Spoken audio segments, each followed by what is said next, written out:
Salut, c'est Athénos, c'est un plaisir de vous retrouver. Aujourd'hui, on va faire un petit vlog ou un petit je te montre ma life, car je pense que ça va vous intéresser. Je reviens d'un cours de lithothérapie, d'une école de lithothérapie, et donc je pense que ça pourrait vous intéresser parce que souvent, on voit des choses et on se dit tiens, je me demande comment ça se passe, etc. Donc le but n'est pas de faire du prosélytisme envers la personne qui a fait le cours, là principalement Vincent Lauvergne, mais tout simplement pour vous montrer un peu moi comment ça s'est passé, car je pense qu'un peu ça pourra vous intéresser tout simplement.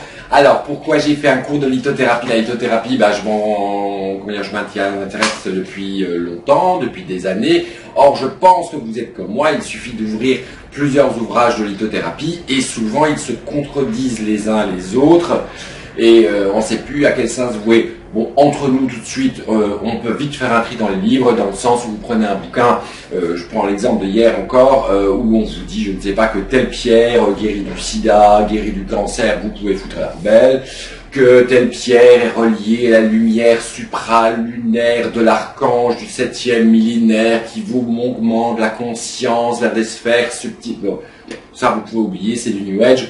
Pour moi, tout ça, ça vaut que dalle. Donc alors pourquoi j'ai choisi le stage de Vincent Lauvergne? J'aurais pu choisir d'autres, parce qu'il y a d'autres lithothérapeutes. Moi, dans mon principe, et ça ne regarde que moi-même, encore une fois, je le dis, je ne pas la vérité absolue, hein, je pense qu'il était important, comme dans tout métier, d'être praticien. C'est-à-dire, c'est bien beau d'aimer les pierres, d'en avoir 3 milliards à la maison, mais si vous n'avez jamais été thérapeute vous-même, vous n'avez jamais pratiqué sur des patients, je ne vois pas comment tu pourrais m'apprendre la lithothérapie avec un accès pratique, justement, pour soulager une personne, d'accord? C'est un peu comme un coiffeur, je suis désolé, quelqu'un qui aime la coiffure et que il regarde tous les tutos qu'il trouve sur internet et qui, voilà, il s'est acheté des ciseaux, il s'est acheté des pelles, il s'est acheté ses cheveux, mais il pratique pas, hein, il a juste par la beauté des choses, il a ça à la maison. Pour moi, c'est pas un coiffeur. Alors attention, il ne faut pas confondre les amoureux de la minéralogie qui aiment les pierres, qui aiment les roches, etc. Donc ils en font collection et ça c'est super. Et les gens qui veulent devenir thérapeutes, et ça c'est complètement différent, qui veulent donc agir sur les personnes, c'est vraiment nettement différent. Après, on peut retrouver les deux, bien entendu. Après, au niveau des bouquins, je disais tout à l'heure, on peut retrouver aussi certaines choses. Ceux qui s'intéressent aux pierres, parfois sont paumés parce que certains vous pondent des dictionnaires, dictionnaires montant comme ça, comme des pavés, et vous avez 3 milliards de pierres dedans, mais personne ne va utiliser 3 milliards de pierres. C'est impossible. Un bon thérapeute va avoir ses pierres habituelles dès qu'il va travailler. Je sais pas, moi je dirais une quarantaine, cinquantaine, et encore, souvent de la même espèce pour pouvoir changer, une fois qu'elles sont changées, pour travailler sur le patient, mais il ne va pas avoir 3000 pierres chez lui, comme il ne va pas les étaler à tout va, histoire d'en mettre plein la vue. Là c'est encore une fois mon point de vue, pour moi un thérapeute, et là je ne parle pas des amoureux des pierres, n'est-ce pas, un thérapeute va sélectionner certaines pierres bien précises qu'il va utiliser régulièrement dans des cas bien précis, où est-ce qu'il a l'habitude. Et encore une fois, là j'ai choisi le stage de Vincent Lauvergne. Pourquoi? Parce qu'il a été thérapeute pendant plusieurs années, donc il a vraiment travaillé avec les gens, et forcément quand vous travaillez avec des gens, vous avez une expérience derrière, et puis voilà, c'est ce qui m'a décidé à me diriger vers sa formation. Alors si vous voulez bien, on y va, je vous montre bien sûr toute la thérapie, toute la formation, parce que c'est payant, hein, malheureusement pour les gens qui veulent tout gratos. Il y a quand même, on a s'est déplacé sur Paris, il y avait l'hôtel, il y avait les frais de bouffe, pour la personne qui vient notamment Vincent Lauvergne, qui vient de l'autre bout, parce qu'il habite à Perpète-les-Ouilles, il a dû venir, il a aussi des frais d'hôtel, il a ramené sa valise avec toutes les pierres, on avait ce que moi j'appelle des monographies, donc des fascicules, etc. Donc tout ça, ça se paye, donc c'était normal.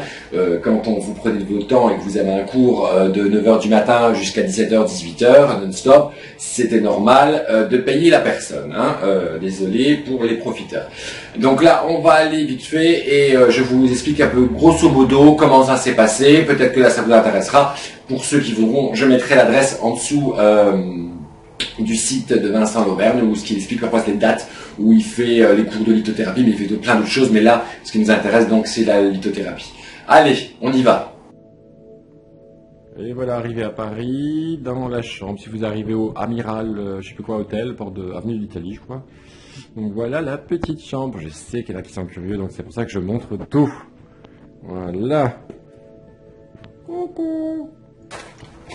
Là, j'ai l'impression qu'on va chez Harry Potter. On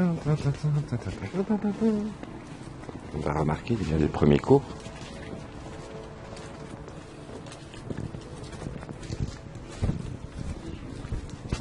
C'est joli, regardez. Les photos qui est là. Donc là, nous sommes arrivés au cours où nous recevons notre cahier de formation. Là, vous voyez des pierres qui sont étalées, où ce que Vincent va nous présenter, bien sûr, la plupart des pierres à laquelle nous allons travailler, où nous allons parler des choses importantes, comme la composition chimique des pierres, car c'est très très important la composition chimique. Ça vous permet tout de suite de voir à quoi vous avez affaire, et surtout la dangerosité de certaines pierres, car certaines personnes proposent des élixirs minéraux sans vraiment connaître la composition chimique des pierres, et parfois il peut y avoir du cyanure ou des choses pas très comme du plomb ou des choses comme ça. Donc il faut faire attention. Après, on a parlé bien sûr du clivage des pierres, on a parlé de sa dureté dans l'échelle de Mohs, on a parlé dans tout le stage bien entendu de l'impact que l'on pouvait avoir sur l'aura, sur les énergies. Donc là, forcément, on commence, avant toute séance de lithothérapie, à purifier et réorganiser, si je puis dire, énergétiquement la personne. Là, comme vous pouvez le voir dans la vidéo, Vincent, à chaque fois, nous montrait l'impact que le pouvoir avoir des pierres, mais aussi des instruments de recherche, notamment là, dans une antenne l'équerre, mais qu'on utilisait aussi le pendule, la main, bien entendu, pour rechercher les failles qu'il pouvait avoir au niveau des chakras, qui pouvaient être complètement déplacés, si je puis dire, des trous énergétiques, des failles énergétiques qu'on pouvait avoir dans le corps et qu'il fallait bien entendu réparer. Mais avant de pouvoir réparer, il faut savoir pouvoir les détecter. Et c'est là, par exemple, dans cette vidéo, où il nous montre avec l'antenne l'équerre comment, en passant devant la personne, on peut voir toutes les perturbations, alors que normalement cet instrument est utilisé en géobiologie, c'est les perturbations énergétiques que le client ou la cliente pourrait avoir.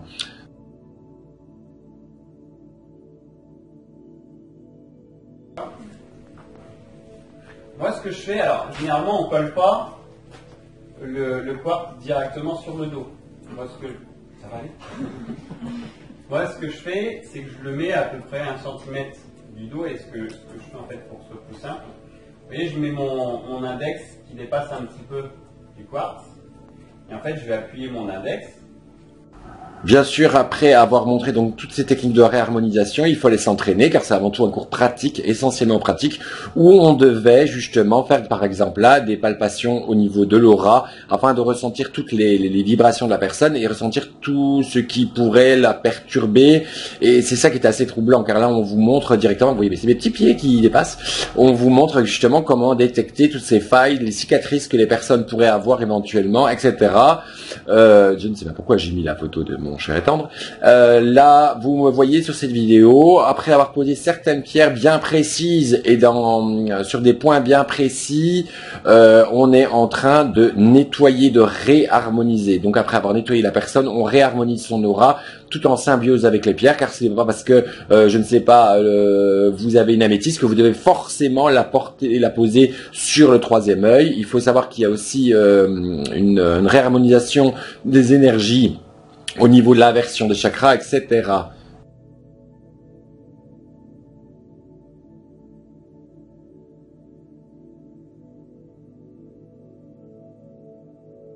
Bien sûr, ce n'était qu'une toute petite partie, vous n'avez pratiquement rien vu, c'était juste histoire de vous donner un petit peu, vous savez, c'est comme un enfant, un petit bonbon, tu vois les bonbons là, ben voilà, c'est pareil. Donc je vous ai montré vraiment, en grosso modo, comment s'est passé mon week-end. N'oubliez pas que c'était pratiquement 16 heures de cours non-stop, où on a passé déjà un super moment, c'est pas guindé, il y a Vincent à l'art de donner des touches d'humour, d'accord, on a un peu foutu le bordel aussi, mais voilà, on était vraiment dans une ambiance bon enfant, mais très studieuse en même temps, on a appris plein de choses. Bien sûr, je suis rentré, j'ai acheté plein de pierres dessus, du coup, pour pouvoir bien bosser. On a parlé aussi de plein de choses, la purification des minéraux, comment on les charge, d'une certaine manière. Donc là, je vous ai dit, les réharmonisations des énergies des personnes, comment savoir quelles pierres il fallait mettre. Petit exemple que tous les lithothérapeutes le savent. Et ça, je vous le donne, c'est pas parce que vous êtes scorpion que vous devez porter absolument un grenat, bien au contraire, hein, c'est bien pas souvent, on pense, vous voyez, dans les magasins, par exemple, je sais pas, Sagittaire, tu dois porter ça, machin, machin, machin. Non, c'est complètement débile, parce que bien forcément, vous allez renforcer le caractère par votre pierre. Donc je suis scorpion, oui, j'aime les grenats, mais si je porte un grenat, je sais très bien que je vais renforcer et mes qualités, mais aussi mes défauts, les défauts du scorpion. Donc la pierre n'est pas forcément peut-être celle qu'il vous faut le plus. Donc voilà, on a parlé de ça, on a parlé aussi de la médecine des contraires au niveau des pierres, on a parlé de plein de sujets. Ce serait très difficile, bien entendu, de vous résumer tout là. C'était juste pour vous faire partager une petite expérience. Moi, je ne peux que vous conseiller, au lieu d'acheter 15 milliards de bouquins à faire toute seule, d'aller véritablement passer un stage de lithothérapie, quel que soit le thérapeute que vous avez choisi. Simplement, gardez bien en tête les critères que je vous ai dit. Certaines personnes, bien sûr, de confiance, qu'il y a peut-être un petit peu, qu'il ait un petit peu comment dire, de réputation, qu'il ait été thérapeute, c'est très important pour moi. Et puis voilà, j'espère que cette vidéo vous a plu. De temps en temps, je ferai des petites interviews, j'irai voir des gens, des médiums, des magnétiseurs, etc. Et d'une manière complètement détachée pour pouvoir vous donner aussi la connaissance d'autres personnes et aussi des choses qui se passent sur le net ailleurs. Comme là, je vais peut-être faire bientôt une vidéo aussi sur les cours qui sont donnés à distance par Internet, etc. On en reparlera plus tard. Voilà. Sur ce, je vous laisse passer une excellente journée et n'hésitez pas, donc mettez un petit like si vous avez aimé. Si vous n'avez pas aimé, bah, vous pouvez marquer même pourquoi. Et puis voilà, allez, bisous, à bientôt, ciao.